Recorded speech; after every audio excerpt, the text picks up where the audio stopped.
ये कहानी है पूरनपुर गांव की, जो इतना खूबसूरत था कि बस लोग देखते ही रह जाते थे।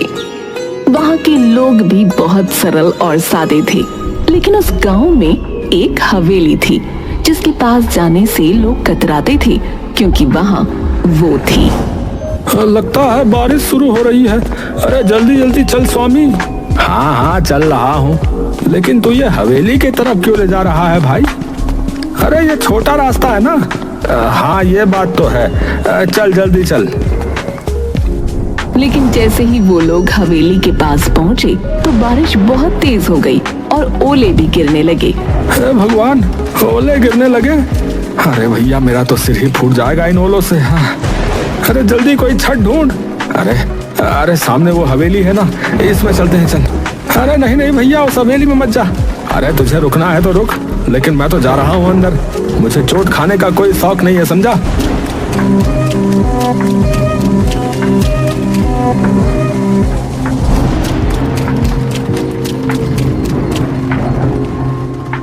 और फिर उन्होंने नजर घुमाकर हवेली को देखा। हवेली इतनी पुरानी थी जितना पुराना गांव, लेकिन इतनी पुरानी होने के बावजूद वो जर्जर नहीं थी, लेकिन हाँ डरावनी जरूर थी। अरे यार, ये बारिश के चक्कर में हम कहाँ आकर रुक गए। जल्दी बारिश रुके तो हम यहाँ से भागे। अरे भाई ये आवाज किसकी है? कौन सी आवाज है? भाई मजाक मत कर यार। ये कौन आ गया? ये कौन आ गया? ये कौन आ गया? उन लोगों ने घूम कर देखा तो हवेली के एक कोने में अजीब सी बुढ़िया बैठी थी, जिसके सफेद बाल खुले हुए थे और वो कुछ बड़बड़ा रही थी। दोनों डर से कांप उठे और फौरन बाहर भागे। बाहर अभी भी ओले गिर रहे थे, लेकिन इस बार वो ओलों की चोट खाते हुए अपने घर की तरफ भाग गए। भैया राम, भैया लोग सही कहते हैं सोनी। अरे वहाँ कुछ है भैया। भैया मैं तो कसम खाता हूँ अब उस तरफ नहीं जाऊंगा भैया। पूरनपुर गांव में कुछ दिन बाद एक बड़ी अजीब घटना हुई।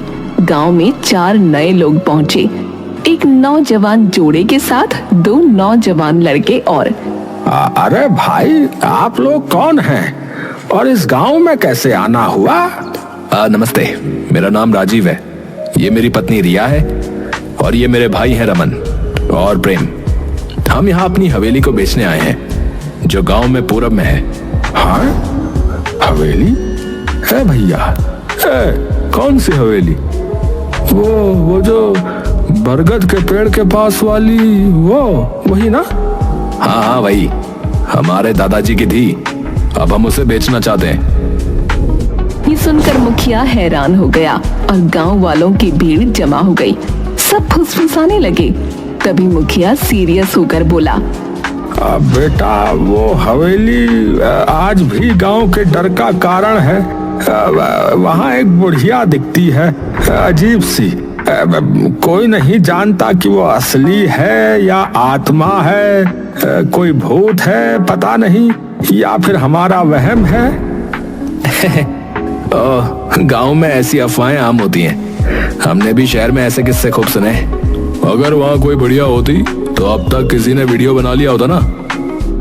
मैं तो वहाँ की तस्वीरें इंस्टाग्राम पर डालूंगी, कौन डरता है भूत से। हम सब आज ही हवेली में जाकर देखेंगे और कल ही उसके कागज फाइनल कर लेंगे। रामू और स्वामी भी वहाँ खड़े थे।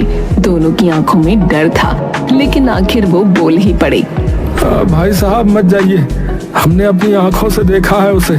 वो औरत इंसान नहीं लगती। हाँ उसके पास जाने से जान पे बनाती है। हाँ बता रहा। अगर वो हवेली मेरी है तो मुझे ही देखना चाहिए ना कि उसमें क्या है। ये कहकर वो चारों हवेली की ओर बढ़े। जैसे ही वो हवेली के पास पहुँचे, सबने उसे निहारा। हवेली पुरानी जरूर थी, लेकिन उसकी दीवारों पर एक अजीब किस्म की चमक थी। वाओ, ये हवेली तो किसी राजमहल जैसी लगती है। इतनी मजबूत दीवारें, कितनी भव्य है। यार ये बेचेंगे तो करोड़ों मिलेंगे भाई। चलो अंदर चलते हैं, मैं तो इसका वीडियो बना रहा हूँ। जैसे ही वो अंदर घुसे, एक ठंडी हवा का झोंका आया, जैसे किसी ने उन्हें छुआ हो, लेकिन चारों ने नजरअंदाज किया। अंदर का हॉल अब भी चमक रहा था, जैसे समय ने उसे छुआ ही ना हो। राजीव वहाँ खड़ा होकर बोला, सोचो यार, इतने बड़े हॉल में लोग रहते होंगे। वाह यार। Serious? What? A royal life? लेकिन यार ये कैसी आवाज है? ये कौन आ गया?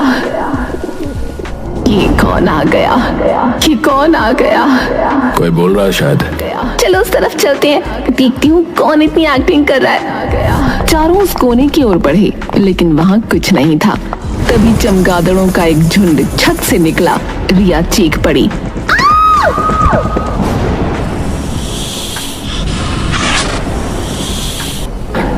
अरे बाप रे, सांप! अरे भागो भाई! हे भगवान, ये हवेली तो जंगल हो रखी है। अफवाहों का भूत और असली जानवरों का आतंक। राजीव, रिया, रमन और प्रेम हवेली की सुंदरता और रहस्यमयी माहौल से प्रभावित होकर वहां से निकलने ही वाले थे कि अचानक हवेली के अंदर एक अंधेरे कोने में कुछ हिलता डुलता दिखा। सभी की निगाहें उस कोने की ओर मुड़ी।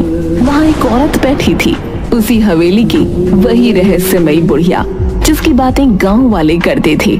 खुले सफेद बाल, सूखी सिलवटों वाली त्वचा और पथराई आंखें। वो देखो, वहाँ कोई है। चलते हैं।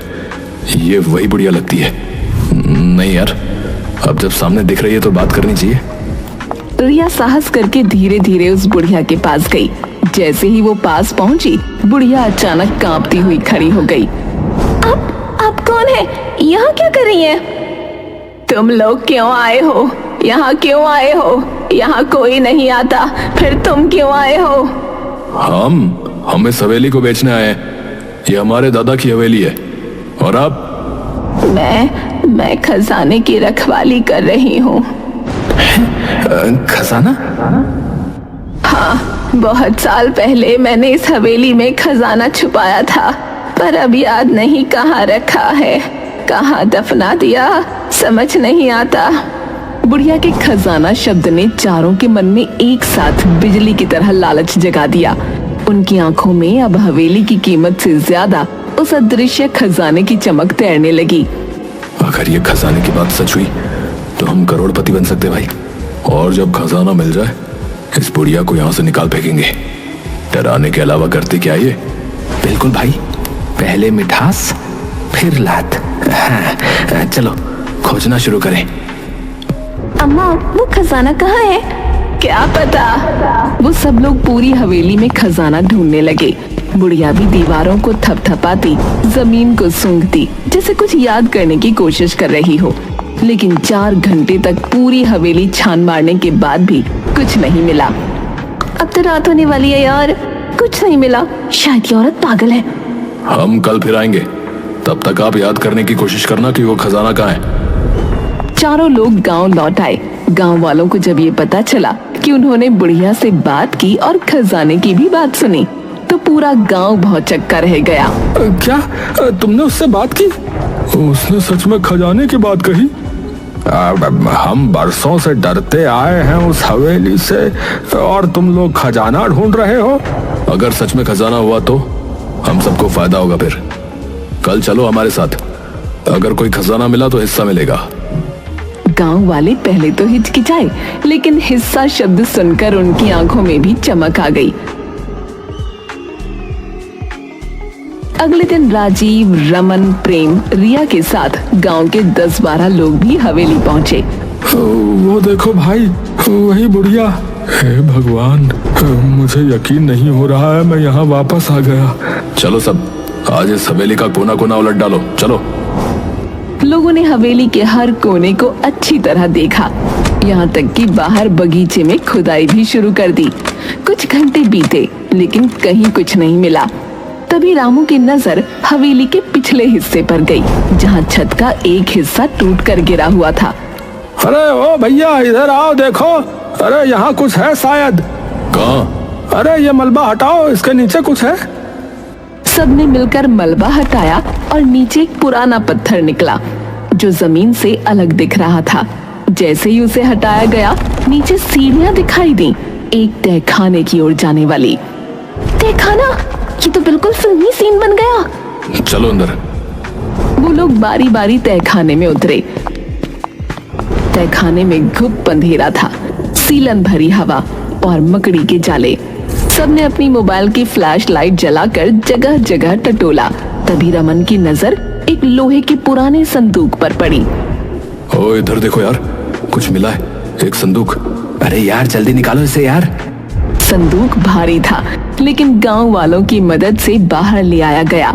जैसे ही बुढ़िया ने उसे देखा, वो पागलों की तरह झूमने लगी। मिल गया मेरा खजाना, मिल गया मेरा खजाना, मेरा खजाना। चारों लोग एक्साइटेड हो गए। अब उन्होंने फटाफट संदूक खोला, लेकिन उसके अंदर जो था वो देखकर सबकी रूह कांप गई। ये क्या है? ये तो किसी बच्चे का कंकाल है। चारों तुरंत पीछे हट गए, लेकिन बुढ़िया संदूक को पकड़कर बैठ गई और उसकी आंखों से आंसू बहने लगे। ये क्या है? तुमने तो कहा था खजाना है। जवाब दो, ये क्या है? बताती हूँ, सारा सच बताती हूँ। बुढ़िया ने बताना शुरू किया कि उसका नाम गौरी था। एक समय में जवान, सुंदर और भोली भाली गौरी अपने पति और ससुर के साथ इस हवेली में रहती थी। पर किसे पता था कि जिस घर को वो स्वर्ग समझती थी, वो एक दिन उसका नर्क बन जाएगा। बाबूजी, वो आपकी बहू ना माँ बन गई। देखिए बेटी हुई है, कितनी सुंदर है ना। क्या कहा बेटी? तुझे शर्म नहीं आती है? हमारे खानदान में बेटी नहीं होती, बेटा चाहिए था, बेटा। मुझे तो इससे बात भी नहीं करनी, निकम्मी औरत। गौरी के पति ने न तो बेटी को गोद में लिया, न कभी उसकी शक्ल देखी। बच्ची के जन्म के साथ ही मानो हवेली का हर कोना ठंडा और बेरंग हो गया। गौरी अकेली पड़ गई, अपनी नन्ही जान को सीने से लगाकर हर दिन अपमान और तानों से लड़ती। बाबा, मैं क्या करूं? मुझे बेटा चाहिए, कोई उपाय बताओ। उपाय है, अपनी बेटी की बलि चढ़ाओ। रक्त की आग में पुत्र की राख से जन्म होगा।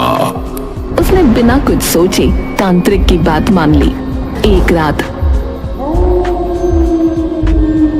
हवेली के तहखाने में जहां अंधेरा रहता था, वहीं उसने अपनी ही बेटी की हत्या कर दी। उसके साथ उसका ससुर और 2 नौकर भी थे। सबने देखा, लेकिन सब चुप थे। उधर गौरी की आंख खुली तो बच्ची को न देखकर तड़प उठी। मेरी बच्ची कहाँ है? वो तो मेरे साथ थी। गौरी उसे हर जगह ढूंढते हुए आखिरकार तहखाने की ओर भागी और वहां का नजारा देख चीख पड़ी। नहीं, ये क्या कर दिया तुमने? मेरी बच्ची! गौरी पागल हो गई। उसके भीतर की मां जल उठी।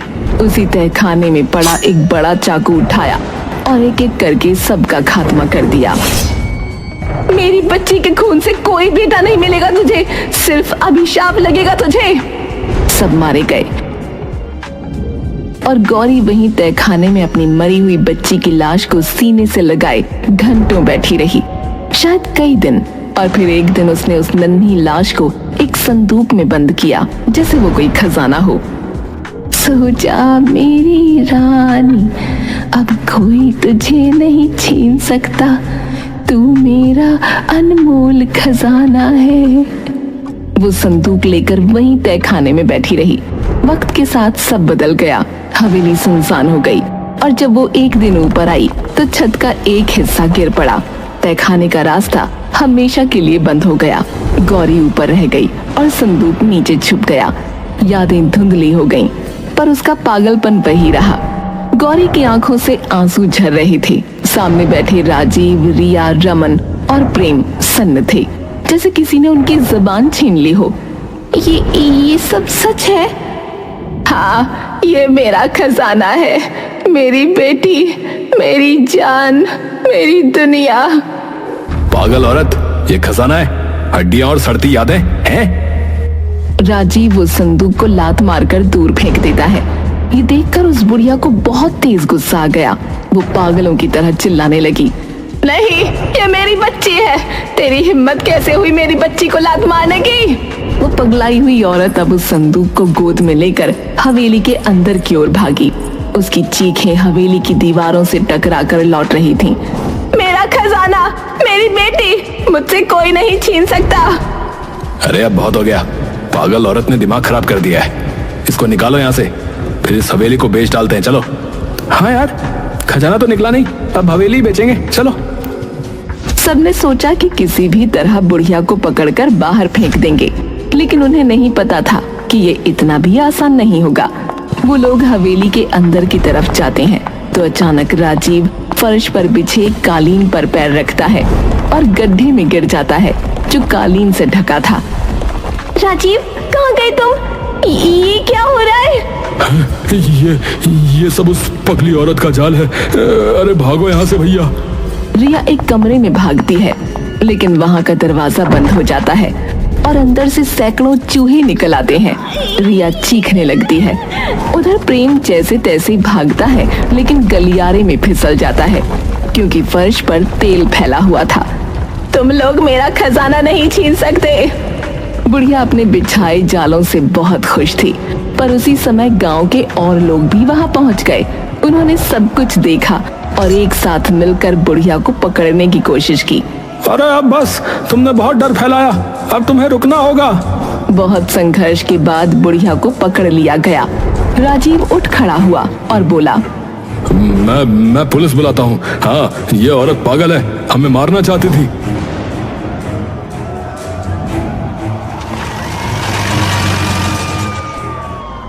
पुलिस जल्दी ही पहुंच गई। सर, हम तो ये हवेली बेचने आए थे। ये औरत हम पर हमला कर रही थी। पागल है सर ये। हाँ, मैं पागल हूँ, लेकिन ये हवेली मेरी है, मेरे खून से सींची गई है। तुम लोग इसे अपना कहते हो, क्या सबूत है तुम्हारे पास?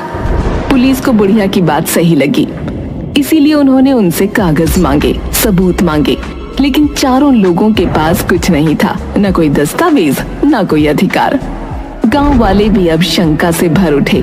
राजीव बताओ, इस हवेली का इतिहास क्या है, बोलो। वो हम तो बस। अरे वो क्या कर रहा है? हमें फोन करके तू नहीं बुलाया ना, लेकिन अब लग रहा है कि तेरा झूठ पकड़ में आ चुका है।